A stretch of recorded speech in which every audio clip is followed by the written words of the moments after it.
भोजपुर जिले के चांदी थाना क्षेत्र के जहनपुर गांव से कुछ दिनों पहले गायब 30 वर्षीय महिला का शव एसपी द्वारा गठित टीम ने कुम्हरी नदी के समीप से जमीन खोदकर बरामद कर लिया।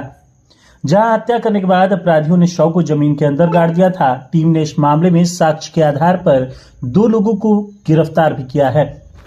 प्रथम दृष्टया उसके साथ गलत कार्य कर हत्या करने की बात सामने आई है। इस बात का खुलासा भोजपुर एसपी प्रमोद कुमार ने बुधवार को अपने कार्यालय में आयोजित प्रेस वार्ता के दौरान किया। एसपी ने प्रेस वार्ता के दौरान बताया कि 15 मई को रात्रि 12 बजे चांदी थाना क्षेत्र के जहनपुर गांव की महिला झारफटक देवी उर्फ प्रभावती देवी को गांव के ही 2 व्यक्तियों द्वारा शराब के नशे में गलत कार्य करने के बाद उसे मारकर गांव के नदी के किनारे बालू में गाड़ दिया गया था। उसके पति शिवजीराम मजदूर की सूचना के बाद एक टीम एसडीपीओ सदर चंद्र प्रकाश के नेतृत्व में गठित की गई, जिसमें चांदी थाना अध्यक्ष सौरभ कुमार को भी रखा गया। टीम ने वैज्ञानिक अनुसंधान के जरिए पता लगाया कि शव कहां है। इसके बाद कुम्हरी नदी के समीप मंगलवार की शाम शव को जमीन खोदकर बाहर निकाला गया, जिन 2 लोगों को गिरफ्तार किया गया। उनमें चांदी थाना क्षेत्र के जहनपुर निवासी कलेक्टर राम का बेटा श्रीराम मुशहर एवं रंग बहादुर मुशहर का बेटा दरोगा मुशहर है। दोनों को जेल भेजा जा रहा है। शव को पोस्टमार्टम के लिए सदर अस्पताल लाया गया, जहां बुधवार की शाम पोस्टमार्टम कराया गया। आरोप था कि प्रभावती देवी का दुष्कर्म के बाद हत्या कर शव को जमीन में गाड़ दिया गया था। मृतका के बेटे ने अपने पिता शिवजीराम से गांव में हो रही चर्चा की बात बताई थी, लेकिन पिता ने लोकलाज की वजह से किसी को नहीं बताया। इस दौरान पुलिस को इसकी भनक मिली। इसके बाद शव बरामद किया गया। इधर इस मामले में भोजपुर एसपी प्रमोद कुमार यादव ने बताया कि आरोपी दोनों को गिरफ्तार कर लिया गया है। पोस्टमार्टम रिपोर्ट आने के बाद ही दुष्कर्म का खुलासा हो सकेगा। एक महत्वपूर्ण घटना को लेकर बुलाया गया है। चांदी थाना क्षेत्र में जो है 15 और 16 मई की रात में एक घटना घटी थी, और जिसमें जहानपुर गांव है, वहां की रहने वाली एक महिला झारपटक देवी है उर्फ प्रभावती देवी।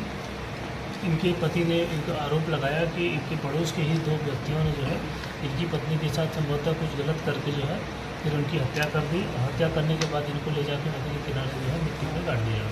तो जैसे सूचना पुलिस को मिलती है, तत्काल एएसपी सदर श्री चंद्र प्रकाश और थानाध्यक्ष चांदी और कुछ अन्य जो वहाँ के बल तौर पर प्रतिनियुक्ति की गई। तुरंत इसकी खोजबीन की गई और आसूचना संकलन किया गया, तो पता चला कि संभवतः ये लोग नदी के किनारे कहीं गाड़े हुए हैं। तो तुरंत हमारी टीम ने कार्रवाई करते हुए नदी के किनारे खोजबीन की, तो वहाँ से जो है कुछ हम लोगों को सुराग मिला और वहाँ से बॉडी हम लोग निकलवाए। और बॉडी निकलवाए तो फिर इनके अभियुक्तों को भी तुरंत छापामारी करते हुए हमारी टीम ने जो है तत्काल दोनों अभियुक्तों को गिरफ्तार कर लिया। और बॉडी को फिर हम लोग पोस्टमार्टम के लिए भेज दिए। पोस्टमार्टम रिपोर्ट से ये क्लियर होगा कि उसके साथ कुछ गलत किया गया, उसके साथ रेप बलात्कार जो भी ये लोग किए हैं, उसकी जो पुष्टि होने के बाद फिर आगे की कार्रवाई की जाएगी। बाकी भी उनको गिरफ्तार कर लिया गया है, दोनों अभियुक्तों को, और अन्य जो भी बिंदु इसमें है उस पर अनुसंधान चल रहा है। और पोस्टमार्टम रिपोर्ट के बाद फाइनली एक कन्फर्म हो पाएगा कि इनके साथ कुछ गलत हुआ था कि नहीं हुआ था। और अभी जो है हम लोग अन्य अगल बगल से जो भी आसूचनाएँ संकलन कर रहे हैं, क्योंकि ये मुसहर जाति से आती थी महिला, तो उससे संबंधित जो भी हम लोग का अगर कोई मुआवजा का जो अन्य प्रस्ताव होगा वो भी हम लोग देखेंगे। हालांकि अभियुक्त भी इसमें दोनों जो हैं ये उनके अड़ोसी पड़ोसी हैं, उसी टोले के हैं। पहला अभियुक्त है श्रीराम मुसहर, ये जहानपुर का रहने वाला है चांदी थाना का। दूसरा दरोगा मुसहर, ये भी जहानपुर चांदी का रहने वाला है। तो इस तरीके से दोनों जो अभियुक्त थे इस कांड में, दोनों मुख्य अभियुक्तों की गिरफ्तारी कर ली गई है। आगे की कार्रवाई की जा रही है। हत्या कारण जी, हत्या क्या कारण?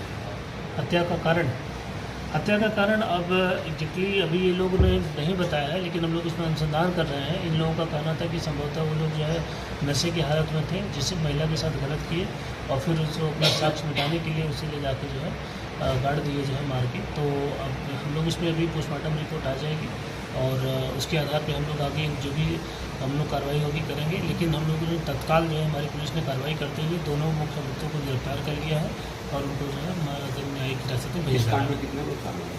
नहीं, इसमें 2 ही शामिल हैं जो अभी तक ज्ञात हुआ है। वादी ने भी बताया है और जो इनके मृतका के जो पति थे उन्होंने बताया कि यही दोनों मुख्य अभियुक्त थे। इन्होंने उनको बॉडी को लेके आए, जहानपुर से लेके आए हैं। इसको गाला दबा के फेंका गया था।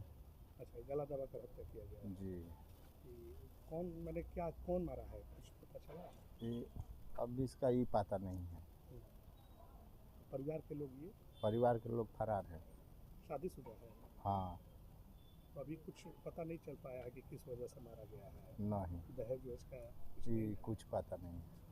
पूरे घर के लोग फरार हैं। जी, और लड़की कहाँ की रहने वाली है? ये हमको पता नहीं है, ये मगर जहानपुर में इसका शादी हुआ था। अच्छा, जौनपुर में इसका शादी हाँ। हुआ। नाम क्या है, कुछ है? नाम ये झाड़ फाटक इसको नाम था। अच्छा, जहाँ तक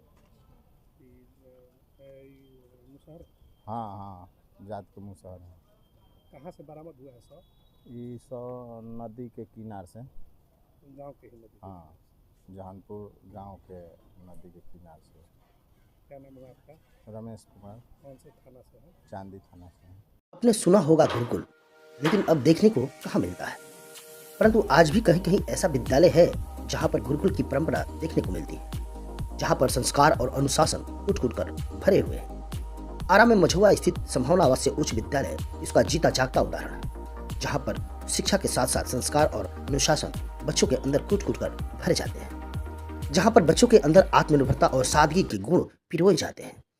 स्वच्छ वातावरण, सुंदर माहौल, अनुशासन, संस्कार और सादगी का प्रतीक संभावना आवासीय उच्च विद्यालय कुशल शिक्षकों के नेतृत्व में शिक्षा के साथ साथ extra curriculum, sports, music, arts, yoga, PT etc बच्चों को सिखाए जाते हैं, जहां पर हर वर्ग के अभिभावक अपने बच्चों को आसानी से पढ़ा सकते हैं। संभावना आवासीय उच्च विद्यालय मझौआ।